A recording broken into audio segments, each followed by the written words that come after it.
On this episode, we're talking verbal offers and how a toilet can stop the sale of your property. You ask real estate questions, and I answer them.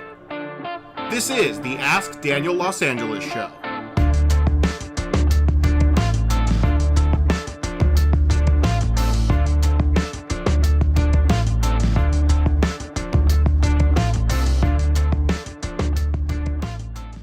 Hey everybody, welcome to episode 17 of the Ask Daniel Los Angeles Show. I have some really good real estate questions for you, so let's get started. Sylvia asks, I got a verbal offer for my house. What's the next step? So you got a verbal offer on your home. What's the next step? Well, really, what's the first step? Because a verbal offer, that's nothing. It's not a commitment, it's not a contract. You've got nothing. So your first step is to get that offer in writing. That way you can accept, you can reject the offer, or you can counter their offer. But until you get that in writing, you have absolutely nothing. Sam asks, what does retrofitting a home mean? You might not know this, but when you sell a property in the LA area, there's certain retrofit requirements that you have to do. So the toilets, they have to be low flow. Did you know that? That's true, they have to be low flow. The shower heads have to be low flow. You have to have smoke detectors in the house. You have to have a CO2 detector.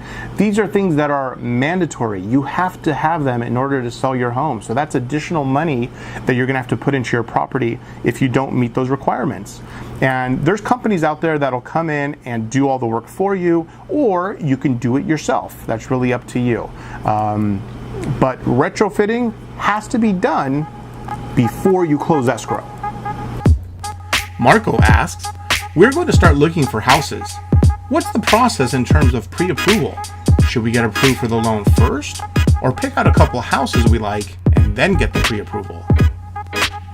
The last thing you want to do is find a couple of properties that you like and then go get pre-approved for a loan. You don't want to do that, because what if your lender says, yeah, I know you like this home for $800,000, but sorry, you can only get a loan for $600,000. All that time and energy you put into finding those homes that you liked is completely wasted. So get pre-approved first. That way you know exactly how much your purchase power is, how much your monthly payments are going to be, and how much down payment you're going to need in order to buy that home in that price range. Once you have all of that information, now you go shopping for a home and you're confident, because you walk into these places, you're like, yeah, I can buy this right here, right now if I wanted to. So that is the first step you want to take. Get pre-approval before really seriously looking for a home. Bruce asks, I want my condo available to buyers who need to get an FHA loan. How do I do that?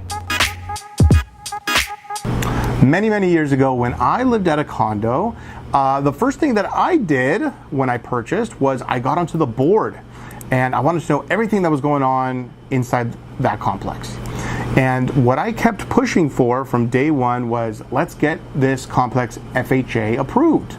And the reason why is because I knew when I'm selling the unit, I want to be able to sell the unit to everybody, even people with down payment of 3.5%, which is FHA buyers.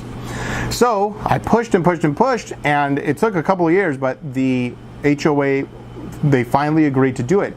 You know, because you got to pay for it. It's like about $1,000 or so. There's a company out there that will do all the paperwork for you. The management company coordinates with them, gets them whatever they need, and eventually, 6 months later, you get an FHA approved. All right, the complex. And I'm glad I did it, because I was able to sell my unit for top dollar. And right now I have a listing in Encino, and the building that I have, that I lived at, is the building where my listing's at. And we're one of 3 units that are FHA approved in the whole city of Encino.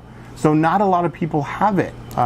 So buyers have to put down 10% in all the other buildings, whereas opposed to my building, they got to put down only 3.5%. That's a big deal. So you don't necessarily have to join the board, but you can go to the meetings and you can insist that your complex gets FHA approved. That's it, guys. Episode 17 is over.